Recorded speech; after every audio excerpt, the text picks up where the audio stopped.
నిన్న మొన్న కూడా నేను హబిల్డ్ యోగా చేశా. ఎంత పని ఉన్నా హబిల్డ్ యోగా అయితే మానేదే లేదు.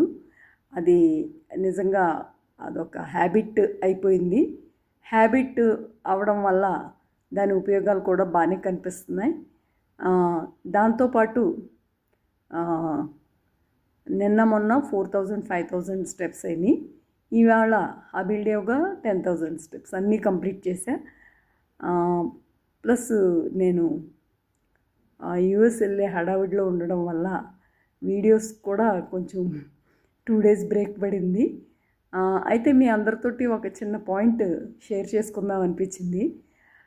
మనం ఎదుటి వాళ్ళతో మాట్లాడేటప్పుడు ఏదైనా ఒక క్వశ్చన్ అడుగుతున్నాం అనుకోండి, ఆ క్వశ్చన్ అడిగేటప్పుడు మన టోన్ కనుక కొంచెం గట్టిగా ఉందంటే ఆ క్వశ్చన్ నుంచి ఆన్సర్ వాళ్ళు మనకు కావాల్సిన విధంగా ఇవ్వలేకపోతారు. ఎందుకంటే టోన్, మనం కనుక అదే టోన్ని స్మూత్గా ఉంచి అదే మాటనే వేరే రకంగా అడిగితే దాని ఆన్సర్ వేరే రకంగా ఉంటుంది.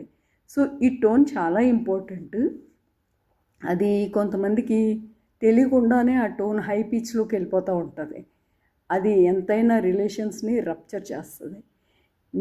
ఇది నా స్వానుభవం. నేను ఫేస్ చేసాను చాలాసార్లు. నా మనసులో ఏమీ ఉండదు, నా భావం కూడా అది కాదనమాట. వాళ్ళని హర్ట్ చేయడమో లేకపోతే వాళ్ళ మీద ఏదో నింద మోపడమో కాదు. కానీ మాట్లాడే టోన్ మటుకి ఒక్కొక్కసారి లోపల ఏం నడుస్తుందో తెలీదు. అది మనం కొంచెం కాన్షియస్గా ఉండి ప్రతిదీ గమనించుకుంటేనే మనల్ని మనం బాగు చేసుకోగలం. సో నాకు ఈ సందర్భం 2-3 సార్లు ఎదురైంది. నాకు అనిపించింది నేను ఎలా షేర్ చేసుకుంటే ముందు నాకు ఇది ఎప్పటికీ గుర్తుండిపోద్ది, టోన్ పెంచకూడదని. ప్లస్ మీలో ఎవరైనా కూడా ఇలాంటి ప్రాబ్లమ్ని ఫేస్ చేస్తుంటే దీన్ని యూజ్ చేసుకుని రిలేషన్స్ రప్చర్ అవ్వకుండా ఆ టోన్ని జాగ్రత్తగా వాడుకుంటారనేసి ఒకే ఒక ఉద్దేశంతో ఇది మీ అందరితో షేర్ చేసుకుంటున్నా. రిలేషన్స్ ఎంతో ఇంపార్టెంట్.